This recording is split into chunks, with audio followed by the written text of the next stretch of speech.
శిశువుకు తల్లి గర్భం ప్రారంభపు పాఠశాల అని తెలిపెను దేవుడు ఎప్పుడో.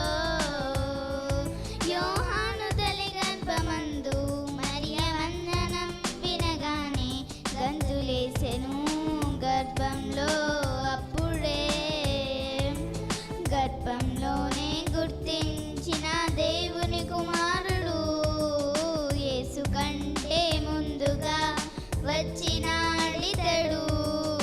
గర్భంలోనే గుర్తించిన దేవుని కుమారుడు యేసు కంటే ముందుగా వచ్చినాడితడు. లోకంతో పని ఎందుకు తనకు, దేవుని పనులే ముఖ్యం తనకు. క్రీస్తు సువార్తను స్థిరపరచుటకు పరలోకం కొరకు. లోకంతో పని ఎందుకు తనకు, దేవుని పనులే ముఖ్యం తనకు. క్రీస్తు సువార్తను స్థిరపరచుటకు పరలోకం కొరకు.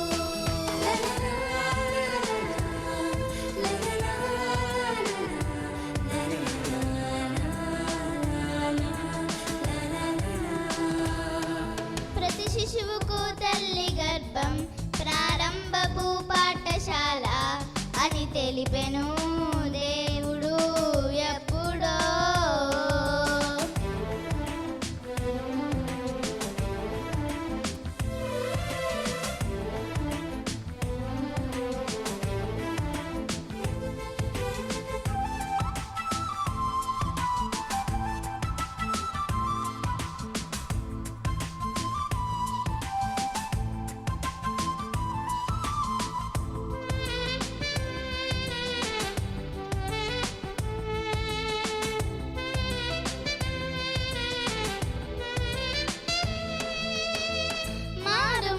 పొందమని తగిన ఫలము ఇవ్వమని బాప్తిస్మమే ఇచ్చిన యోహాను ఇతడే.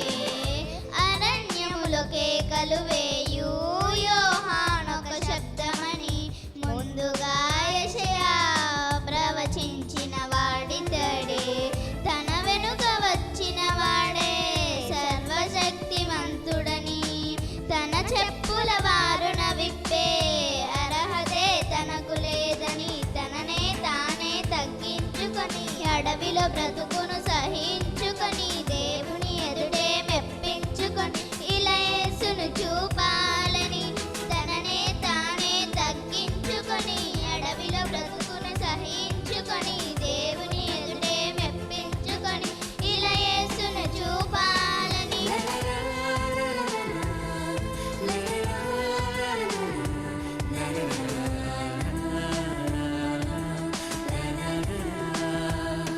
ప్రతి శిశువుకు తల్లి గర్భం ప్రారంభపు పాఠశాల అని తెలిపెను దేవుడు ఎప్పుడో.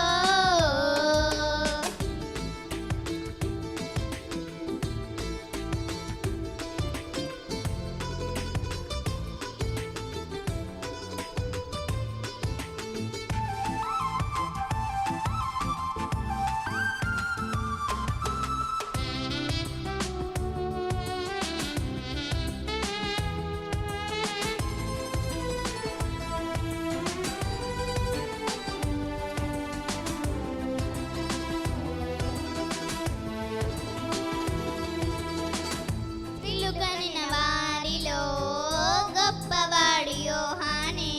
ముందుగానే మార్గం సిద్ధపరచినాడు ప్రభుకే. లేఖనాలలో నీవే చేయుటకు వచ్చిన వాడే రాబోవు ఏలియా అనిపించుకొనను ఇతడే.